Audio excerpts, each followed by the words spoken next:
Hi welcome to our channel.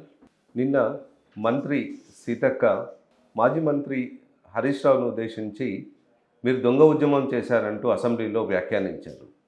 అయితే దీనిపై మరింత విశ్లేషణ తెలుసుకోవడానికి మనతో సీనియర్ జర్నలిస్ట్ శ్రవణ్ కుమార్ గారు ఉన్నారు. వారిని అడిగి మరిన్ని వివరాలు తెలుసుకుందాం. శ్రవణ్ కుమార్ గారు, సార్, మంత్రి సీతక్క చేసినటువంటి ఈ వ్యాఖ్యలను ఏ రకంగా తీసుకోవాలి? తెలంగాణ ఉద్యమాన్ని అవహేళన చేసినట్ట? ఎందుకంటే మంత్రి సీతక్క మాజీ మంత్రి హరీష్ రావు గారిని ఉద్దేశించి మీకు ఉద్యమంలో తగలబెట్టుకొని అగ్గిపెట్టే దొరకలేదా అంటూ కొంచెం కించపరుస్తూ మాట్లాడింది. ఆమె వ్యాఖ్యలను ఏ రకంగా చూడొచ్చు? ఎందుకు ఈ రకమైన వ్యాఖ్యలు వస్తున్నాయి? తరచూ గతంలోంచి మనం చాలాసార్లు వింటూనే ఉన్నాం. కేసీఆర్ గారు కూడా ఎప్పుడు చెప్తూనే ఉంటారు, తెలంగాణ ఉద్యమం అన్నా తెలంగాణ పోరాటం అన్నా నిరుత్సాహపరచడానికి అవహేళన చేయడానికి ప్రతి ఒక్కరు ముందుంటారు. అయితే దురదృష్టవశాత్తు ఏంటంటే ఉద్యమ సమయంలో ఆంధ్ర వాళ్ళు చేశారు, తెలంగాణ వాళ్ళు కూడా మొదట్లో కొందరు చేసిన అందరూ కూడా చివరికి వచ్చేసరికి కేసీఆర్ తేవడం ఖాయమైన తర్వాత ప్రతి ఒక్కరు నేను కూడా జై తెలంగాణ కే కేసీఆర్ అని అన్నారు. ఉద్యమం అయిపోయింది, తెలంగాణ వచ్చింది, తెలంగాణ పునర్నిర్మాణం జరుపుకుంటూనే ఉన్నాం.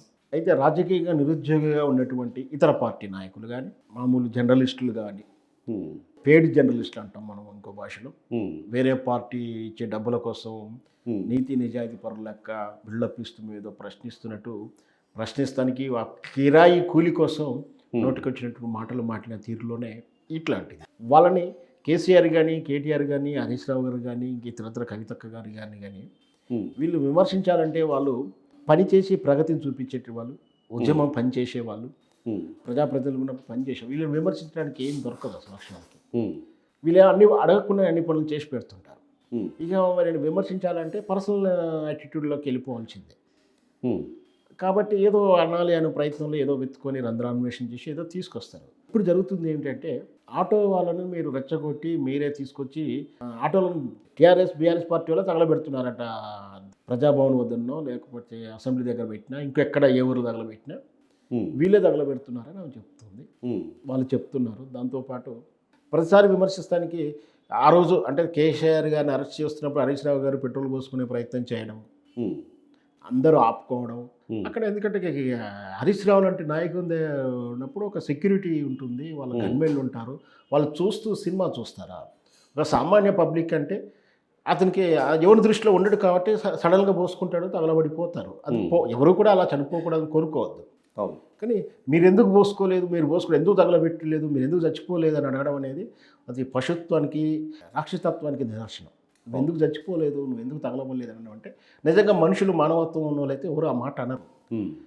దేవుని దయ వల్ల ఆ పరిస్థితి మేము చూడలేకపోయాము, కలగలేదు కాబట్టి మనం అందరూ కూడా మంచి దేవుని దయ ఆ దురదృష్టంగా చూడలేదని కోరుకుంటారు ఎవరైనా.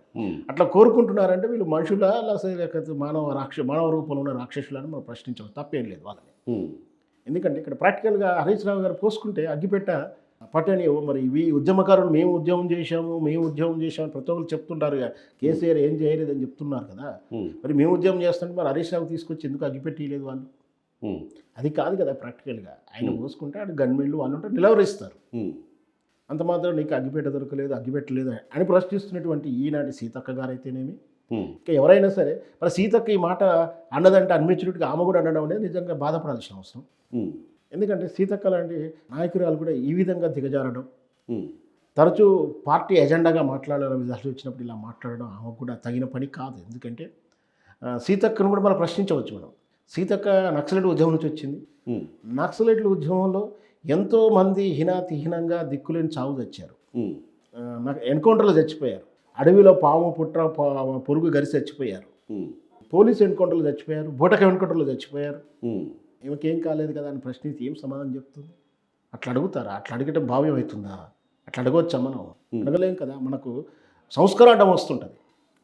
ఇది మర్చిపోయి ఊరికనే ప్రతిపక్ష పార్టీ వాళ్ళని విమర్శించాలి, వాళ్ళని గౌరవం మీద దెబ్బ కొట్టాలి, అహం మీద దెబ్బ కొట్టాలి, వ్యక్తిగత ఎజెండా మీద పోవాలని చెప్పి తరచూ హరీష్ రావు లాంటి నాయకుని ఇట్లా విమర్శించడం తగిన పని, సంస్కారం కాదు అది. ఎందుకంటే సామాన్య ప్రజలు ఎవడో అనామికుడు అయితే వాడు ఎవరికి చెప్పకుండా వాడి మీద మన కాన్సన్ట్రేషన్ ఉండదు. ఉద్యమంలో ఎక్కడో ఉంటాడు, వాడు అక్షరం పోయి తీసుకొచ్చుకొని పోసుకుంటాడు. అట్లాంటివన్నీ చాలా వరకు కాపాడుతూనే ఉంటారు.